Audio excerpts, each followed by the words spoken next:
బయట ఎండలైతే అసలు మామూలుగా లేదు. మా బుడ్డోడి వాటర్ మిలన్ అయితే అయిపోయింది. సో మా విలేజ్కి రెగ్యులర్గా అమ్మడానికి వచ్చే అంకుల్ అయితే వచ్చారు.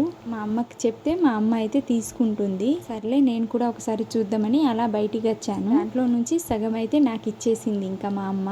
నేను ఎంతో ఇష్టంగా తీసుకున్న బొమ్మలతో అయితే ఆడడు మా బుడ్డోడు. ఎక్కడో మూలన ఉండాల్సిన బాక్సులతో అయితే ఆడుతూ ఉంటాడు. సర్లే ఎలాగోలాగా ఆడుతున్నారు కానీ వదిలేస్తూ ఉంటాను. నిప్పిల్లో నేను తర్బూజా అనేది వేసి ఇచ్చాను. అది నోట్లు పట్టట్లేదు. దాన్ని కొరకడానికి శతవిధాలుగా ట్రై చేస్తున్నాడు. దాంట్లో నుంచే సగం తీసుకొని నేను తినేసాను. ఇంకా టైం అయితే మార్నింగ్ 11 అయింది. అయినా మేము ఇంకా టిఫిన్ చేయలేదు. మా అమ్మ అయితే చపాతీ చేస్తుంది. మేము రెగ్యులర్గా చపాతీ అనేది చెయ్యి పైన చేస్తూ ఉంటాము, అంటే హ్యాండ్స్తో చేస్తూ ఉంటాము. కానీ ఈసారి పీట మీద చేసింది. అంతలోనే మా బుడ్డోడు అరుస్తుంటే ఇంకా లోపలికి వచ్చేసాను. బ్యాగ్ చూడండి ఎంత బాగుందో. చూడడానికి అలాగే వేసుకోవడానికి కూడా అంతే బాగుంటుంది. లైట్ వెయిట్ ఉంటుంది. సింగిల్ జిప్ వచ్చినా సరే చూడడానికి వేసుకోవడానికి అయితే సూపర్ ఉంటుంది. నేనైతే ఒక 2 సార్లు అలా వేసుకున్నాను మ్యారేజ్కి ముందు. తర్వాత ఇంకా వేసుకోలేదు.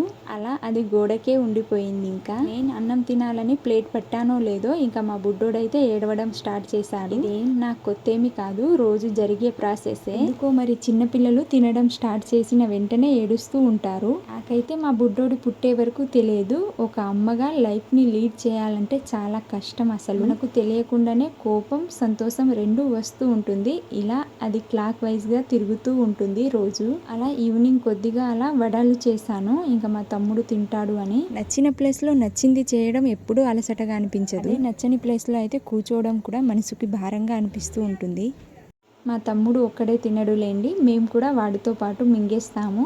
దానికోసం పల్లి చట్నీని చేశాను. పల్లి చట్నీ అయితే మిక్సీ పట్టేశాను. మా అమ్మ అయితే గోధుమ పిండి సేమియా చేస్తుంది. ఇప్పుడు ఎండలు బాగా ఉన్నాయని ఇలా సేమియా చేసి ఆరబెట్టుకుంటే తర్వాత ఎప్పుడైనా తినచ్చు అని ఇలా సేమియా చేస్తుంది. మీరు ఎప్పుడైనా ఇలాంటి సేమియాను ట్రై చేశారా? ట్రై చేయకపోతే ఒకసారి ట్రై చేయండి, చాలా బాగుంటుంది. ఒకవేళ రెసిపీ ఏమైనా కావాలంటే నాకు కామెంట్ చేయండి. హాట్గా ఏమైనా తిన్న తర్వాత స్వీట్ అనేది ఉండాల్సిందే కదా. మా బుడ్డోడికి క్యారెట్ అనేది మిక్సీ పట్టాను. వాడితో పాటే అందరికీ క్యారెట్ హల్వా అనేది చేశాను. ఇంకా మీరు ఎలా క్యారెట్ హల్వా చేస్తారో కామెంట్ చేయండి. ఎలాగో క్యారెట్ అన్నీ పాడైపోతున్నాయి అన్నట్టు ఈ క్యారెట్ హల్వా అయితే చేశాను. వీడియో కనుక నచ్చితే లైక్ చేసి సబ్స్క్రైబ్ చేసుకోండి. మరి